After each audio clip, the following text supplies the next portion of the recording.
ایسے میں فارس خلجی صاحب کی طرف جھکا اور سرگوشی کی۔ یہ کتنی دیر تک اور بولے گا؟ خلجی صاحب نے ایک برہم نگاہ اس پر ڈالی۔ غازی، تھوڑا صبر کرو، یہ تمہاری زندگی کا اہم ترین دن ہے۔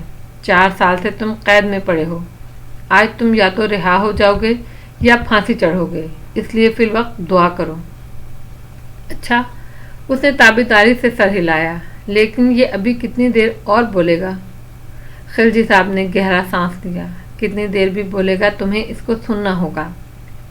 فارس گہری سانس لے کر پیچھے ہو کر بیٹھ گیا۔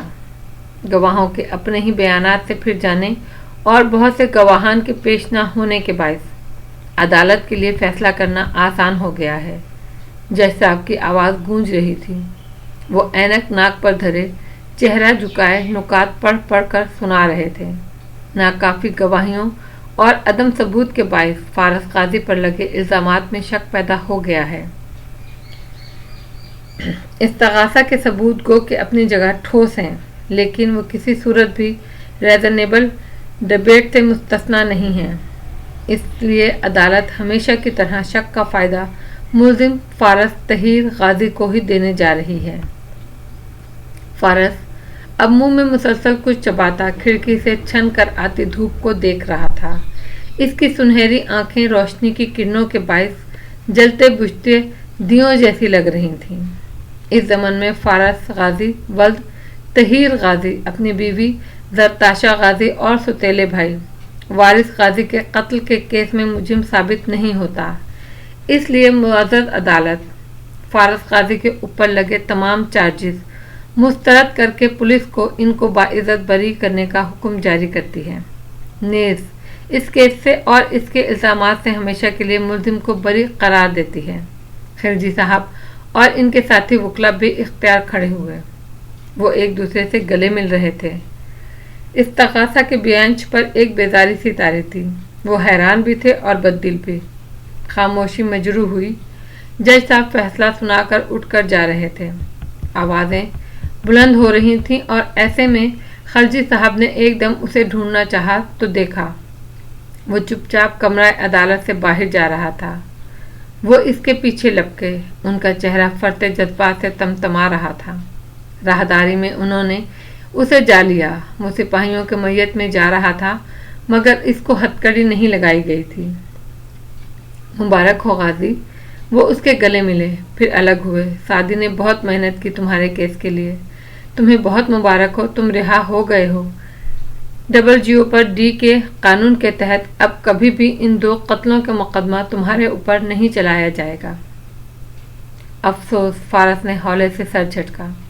اس کے چہرے پر سادگی سی تھی۔ صبح 2 پولیس والوں سے جھگڑا ہوا میرا، ابھی ان کو سبق سکھانا تھا، لیکن اب رہا ہو گیا ہوں، یہ نہیں ہو سکے گا۔ کچھ دن مل جاتے تو ان کی طبیعت اچھے سے صاف کرتا۔ خلجی صاحب نے افسوس سے اسے دیکھا۔ تمہیں جیل نے کیا بنا دیا ہے فارس غازی؟ سوائے لڑائی جھگڑے کے تم ہر چیز بھولتے جا رہے ہو۔ تمہاری زبان بھی C کلاس قیدیوں والی ہو گئی ہے۔ لے، C کلاس میں ہی تو تھا میں، اس نے شانے اچکائے۔ خلجی صاحب نے بہت سے سخت الفاظ اپنے اندر روکے۔ اب تم رہا ہو گئے ہو، اب تم نے اپنی زندگی میں کوئی جلد بازی اور بے وقوفی نہیں کرنی۔ اب یہ بدماشوں والے کام چھوڑ دو، شریف آدمی بن کر رہو جیسے سوسائٹی میں رہا جاتا ہے۔ تمہارے خاندان نے بہت بھاگ دوڑ کی ہے تمہارے لیے، اب ان کو اپنی طرف سے پریشان نہ کرنا۔ اچھا، وہ لاپرواہی سے ادھر ادھر دیکھتا رہا، اس کا چہرہ بے تاثر سا تھا۔ اب یہاں سے نکل کر کوشش کرنا، کوئی اچھی جاب ڈھونڈو، اچھی سی لڑکی سے شادی کرو اور ایک پرسکون زندگی گزارو۔ اپنے غصے کو کنٹرول کرنا سیکھو، باہر کی دنیا جیل جیسی نہیں ہے غازی، اس میں تم بات بات پر لوگوں کی ہڈی پتلی نہیں توڑ سکتے۔ اب تمہیں اپنی زندگی کو سنجیدہ لینا ہوگا۔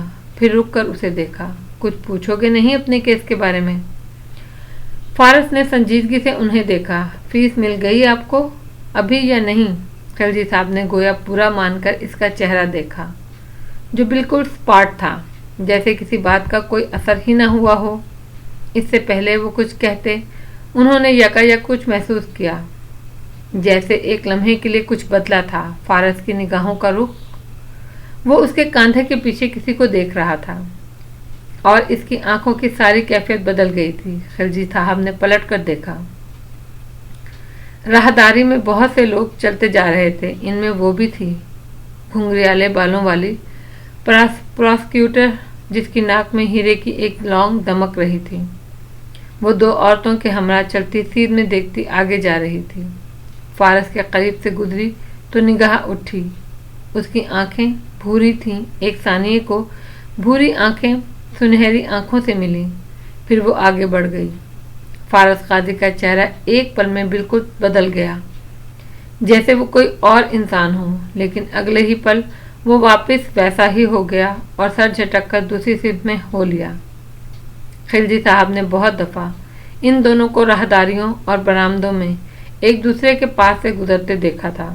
ہر دفعہ یہ ایک لمحہ ضرور آتا تھا۔ اس کی رہائی کی خبر ہاشم کو جب ملی تو وہ کوریڈور میں کھڑا کسی سے فون پر بات کر رہا تھا۔ اس نے کمال ضبط سے اپنے کڑوے ہوتے تاثرات چھپا لیے۔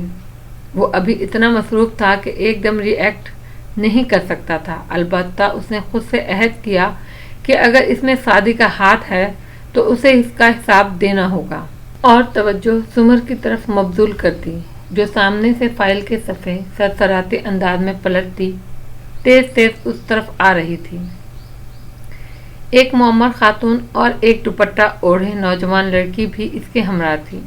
ہاشم کوریڈور کے سرے پر اسے ملا تھا۔ زمر اس کے سلام کا مختصر جواب دے کر آگے ہو لی۔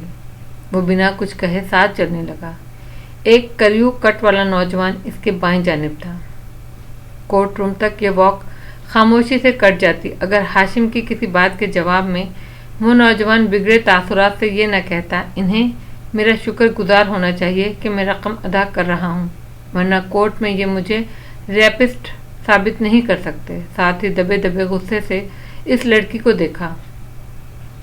ہاشم نے نظروں سے تنبیہ کی مگر زمر کے قدم ایک دم رکے۔ وہ گھوم کر اس کے سامنے آئی اور سنجیدہ مگر تیکھی نگاہوں سے اس کو دیکھا۔ آپ کو میرا شکر گزار ہونا چاہیے کہ میں نے آپ کو سیٹلمنٹ دی ہے، ورنہ اگر ہم ٹرائل پر جاتے تو آپ کو معلوم ہے کیا ہوتا۔ ہاشم نے ابرو اٹھا کر لڑکے کو خاموش رہنے کا اشارہ کیا، مگر وہ جو پہلے ہی بہت برے موڈ میں تھا اکھڑا اکھڑا سا بولا، میں باعزت بری ہو جاتا اور مجھے یہ پیسے نہ دینے پڑتے اور میری جاب۔ مدعی لڑکی کی ماں تلخی سے کچھ بڑبڑائی تھی۔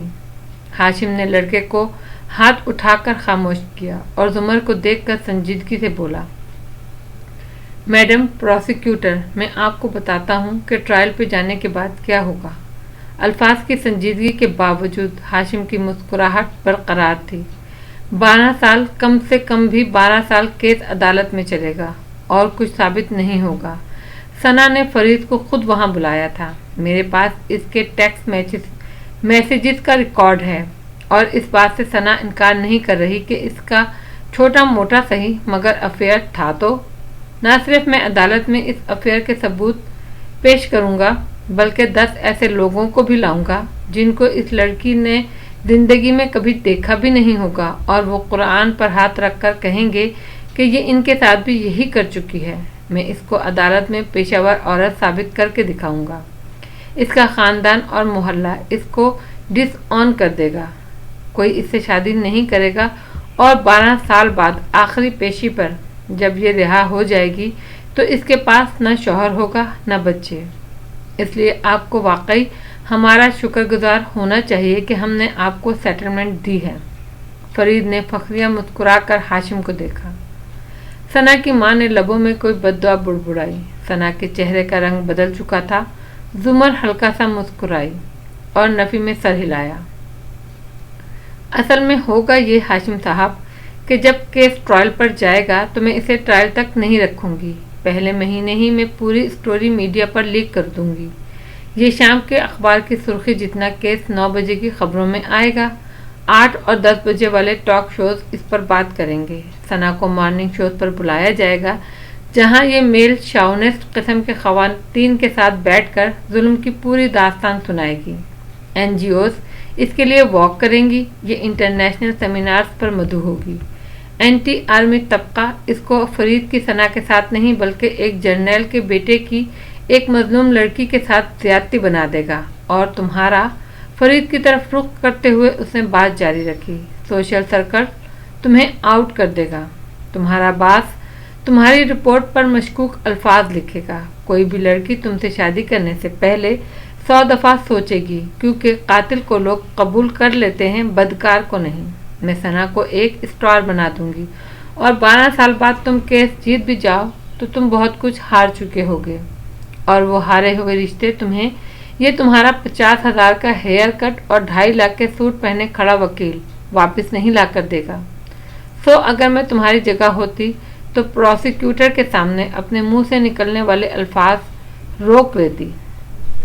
مسکراہٹ معدوم تھی اور ایک کٹیلی نظر ان دونوں پر ڈال کر وہ آگے بڑھ گئی۔ فرید کا چہرہ اب ثنا سے مختلف نہ تھا، ہاشم پر البتہ کوئی اثر نہ تھا۔ وہ کندھے ذرا سے اچکا کر اس کے پیچھے ہو لیا۔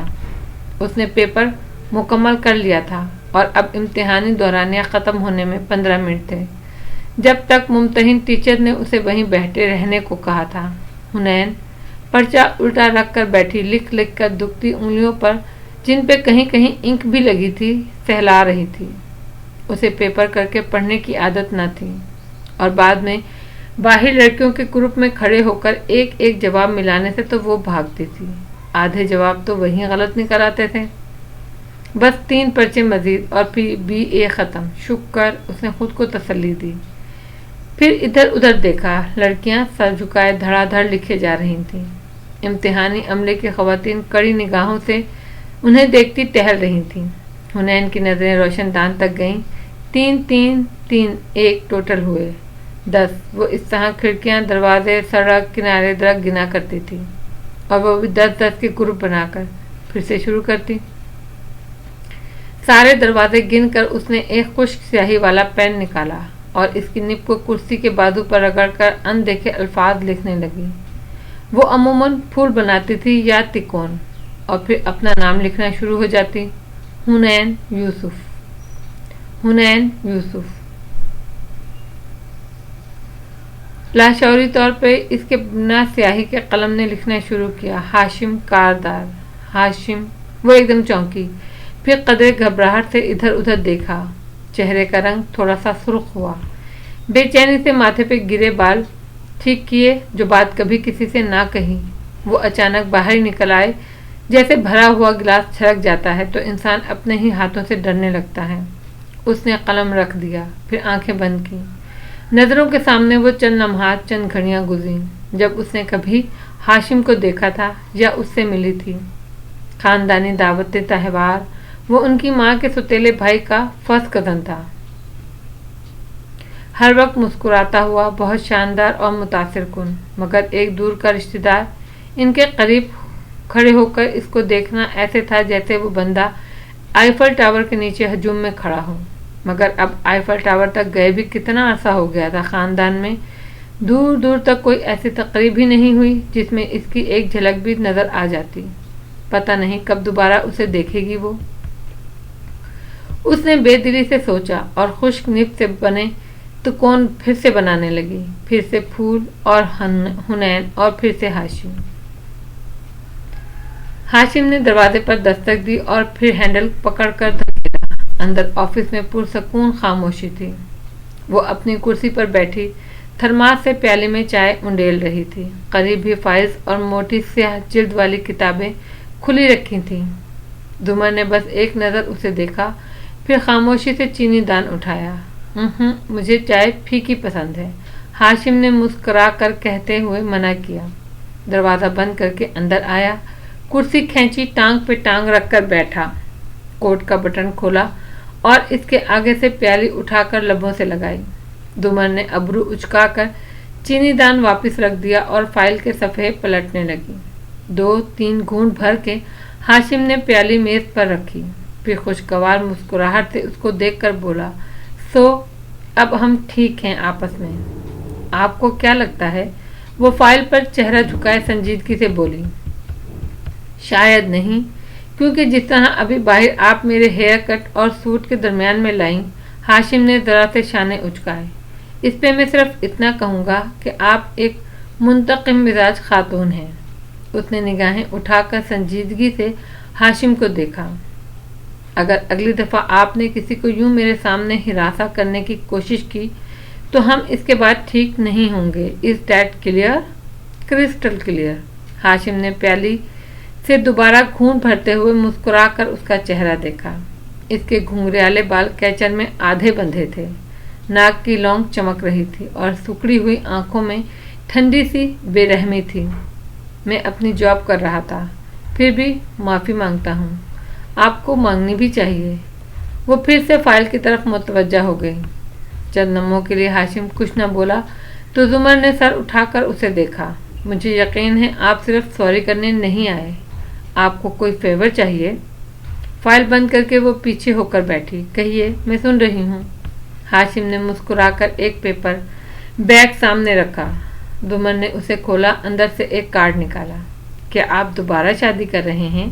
اسی سرد انداز میں مسکرا کر زمر نے کارڈ سامنے کیا۔ وہ ہلکا سا ہنسا۔ میری بیٹی سونیا کی 6 سالگرہ ہے اور آپ انوائٹڈ ہیں۔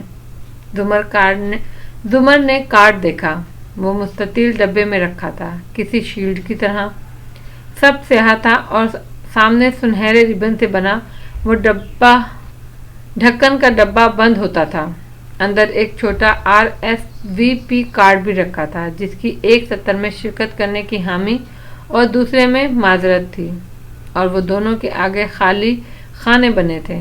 تھینک یو ہاشم، میں کوشش کروں گی، وعدہ نہیں کرتی، مگر انویٹیشن اور فیور میں فرق ہوتا ہے۔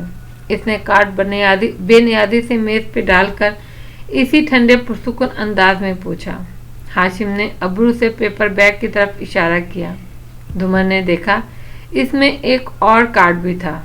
اس نے وہ نکالا۔ اس پر درج تھا، سعدی یوسف اینڈ فیملی۔ ہاشم نے غور سے زمر کے تاثرات بدلتے دیکھا۔